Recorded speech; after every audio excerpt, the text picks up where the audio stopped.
Hey everyone, Uncle Matt's Garage. Today we have a 2005 Honda VTX 1300s. It's my buddy who's the cameraman for this YouTube endeavor, and I'm going to show you guys how we're going to do the oil change on his bike. I'm going to show you all the tools we need and everything we got to do to get this thing, maintenance done and ready to rock and roll. Okay, everyone, so these are all the things we're going to need to do this oil change, right? So we have our oil filter pliers. That's how we're going to take the oil filter off. We have a 17 millimeter socket on a ratchet, and we're going to break free the drain bolts. You never want to break a drain bolt or any kind of bolt with a torque wrench because you're going to knock out the calibration, and it's not good for your equipment. So we have our 17 millimeter socket on a ratchet. When we're putting it back on, we have our torque wrench, and that is going to torque to 22 foot-pounds. That's what the OEM manual specifies. We have our ratio rate cup, and what this does is this tells us, it's a good measured amount. So we'll start at 500 cc's, and we're going to go all the way till we fill up to the proper spec. We have the oil, which is going to go in the motor. It's just Honda 10W40 oil. They have AMS oil. They have a bunch of different oils you can use. It's not specific. It's a lot of preference and topics for debates all over the internet. I'm not going to get into that. We also have the oil filter. We have the crush washers for the drain bolts. So every time you replace when you do an oil change and you pull your drain bolt out, these actually crush very little bit, and that's what creates your seal, right? So once we torque those down to 22 foot-pounds, this is actually going to squish a little bit, and it's going to give you a good seal. So with our oil filter, take the plastic off and we're going to put it back on. I like to use a little bit of red grease, and I just put it on the lip a little bit. You can use oil. I prefer grease because I've just had better luck with it over the last 25 years of doing this. And it's clean. There's no residue, and you just go on your 3/4 of a turn when you're doing your oil filter change, and it just works well. And obviously a rag to clean up the oil. Okay, so underneath the bike we have two drain bolts. We have one right here, and we have one right here. So you don't have very much ground clearance. So what I like to do is I'm going to break them free before I put the oil pan in. All right, that's the first one. That's the second one. So now I can go by hand, and I can just loosen them up, and then we can start draining all the oil. Okay, so here we're just going to reach around. We're going to spin out both drain plugs. It's kind of hard to get the angle. When you're under the bike, you'll see it a little bit better. So we're going to drain the front plug, and then the back plug is right there.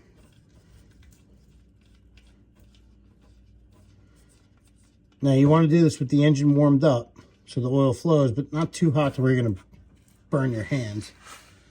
So start it up, warm it up for a couple minutes, shut it off, and then let both of those drain before you pull the oil filter.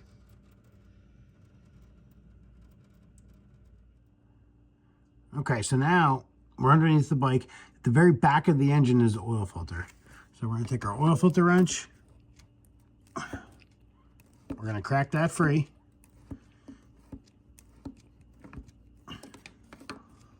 Now, when it's a little hot, it's a little tighter because everything expands when it's hot. That's, I want to say, third grade science. Reach in there. Spin your oil filter off. Now you could save a little bit of a mess. Once you crack it free, just let the oil drain out of it. Once most of it's gone, spin it the rest of the way off and throw it in your oil pan.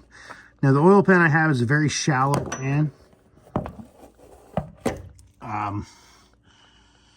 So you know, it could slide under the bike very easily. So now if you look at where the oil filter screws onto, you want to make sure that the gasket for the old oil filter didn't stick, because sometimes what happens is you can get a double gasket problem. The gasket comes off the oil filter and it gets stuck to the engine. So if you double gasket, it's going to leak all over the place. So just make sure you're going to clean. We're going to wipe this whole surface area. We're going to let, once everything drains, we're going to clean everything real good, wipe it down, make sure the gasket's not on there, and then we're going to start putting everything back together.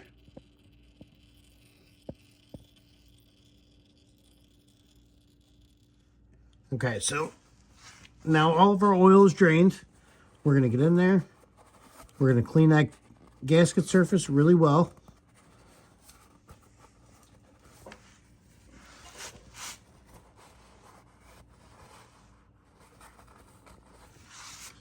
Now, if you can see the metal,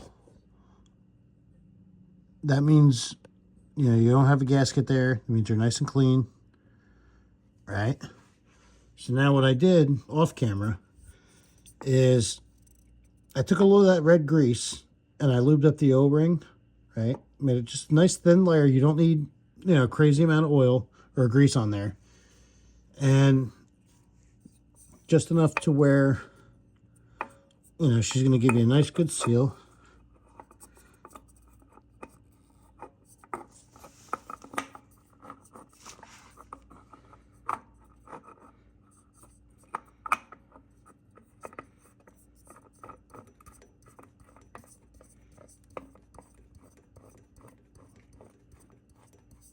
Okay, so now once the oil filter touches, you want to give it about 3/4 of a good turn, right? And you can kind of figure out with your hand, you know, once it starts getting tight with your hand, that's all you need. You don't need to go super crazy. You know, you don't need, you know, Thor's hammer to tighten down on this. It's just an oil filter. You got the red grease on there.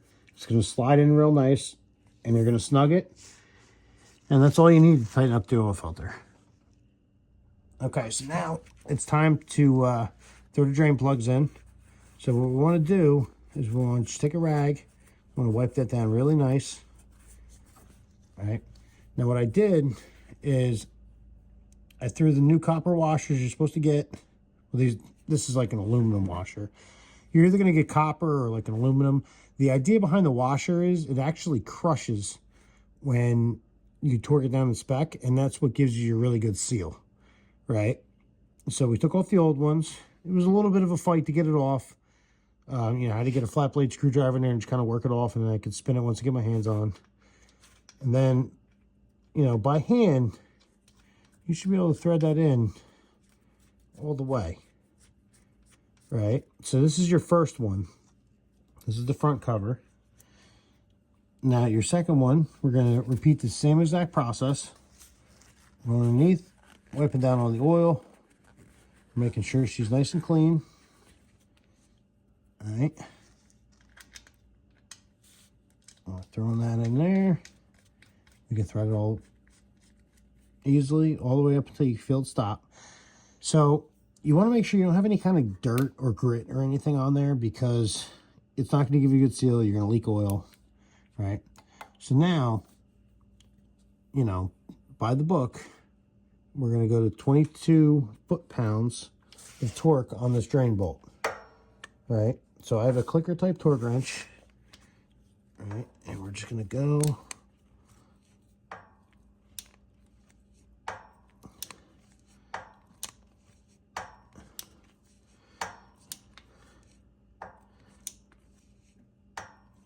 and this was preset before I, you know, started filming. But so you're gonna pull on just a little bit, and you see right at the neck right here, it clicks when it's at its specified torque. All right, so we're gonna do the same thing down here. This one's gonna be a little bit easier because you have a little more swing, a lot more swing actually. So once you feel that click, which is going to be right here, That's all it is. You know, you put your new you put your new washers on. There's some oil drain plugs that have O-rings. There's like a little groove that's recessed. This particular model, it just has like an aluminum crush washer. If you have a copper washer, it's actually pretty cool. You can actually anneal the copper by heating it up. It gets red hot. You can dip it in like oil or something, and it makes the metal softer. So when you go to torque it, you can actually reuse the copper washers. You just have to heat them up, dump them in oil. Once they're cherry hot, you know, there's videos out there on how to anneal copper. That's pretty much all it is. But when you do an oil change, it's best just to get new washers, put them on your plugs, tighten them up, torque them to spec, you know, and then, you know, you're good to go. You don't leave anything else up to chance.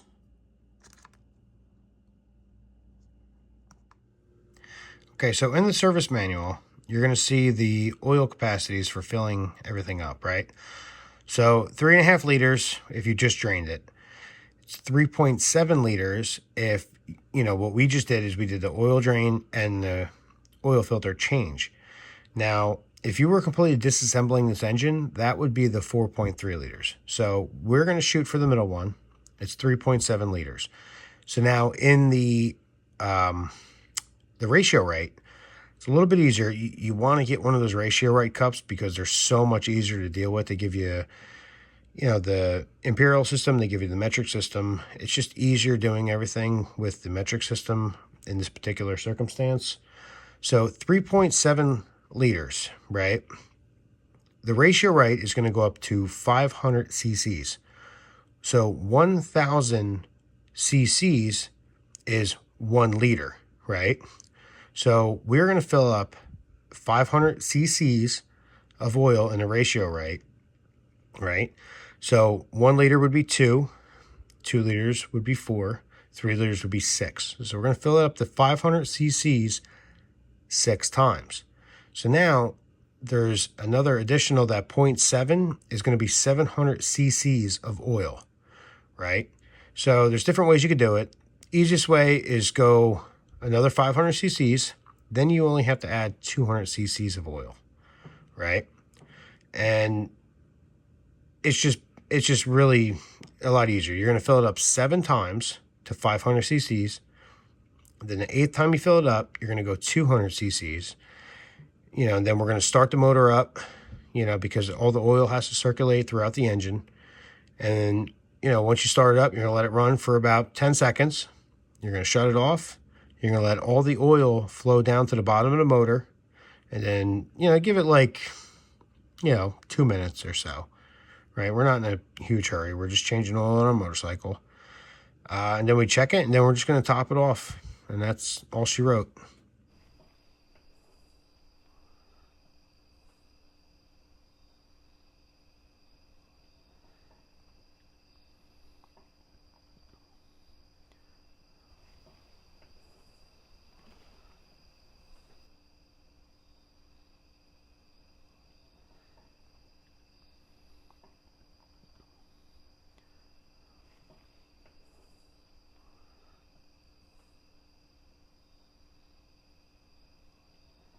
So now we're filling up the ratio rate cup each time to 500 cc's. The final time we fill up the ratio rate cup, we go to 200 cc's, and that will give us our 3.7 liters of oil.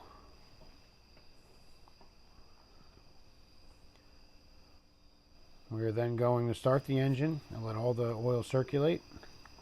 Run it for about 20 to 30 seconds and then shut it off. Once that's done, wait a minute or two and insert the dipstick.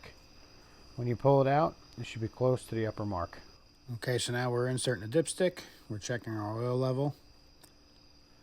Now there's 2 lines on this dipstick. There's a low and there's a high line. So after an oil change, it's going to be closer to the high line. Once it's on the line in the middle, typically on a dipstick, it's you're about a half quart or 1 quart low. And then after that, you start the motor up, you run it, you're going to check it again, and then you're going to top it off from there.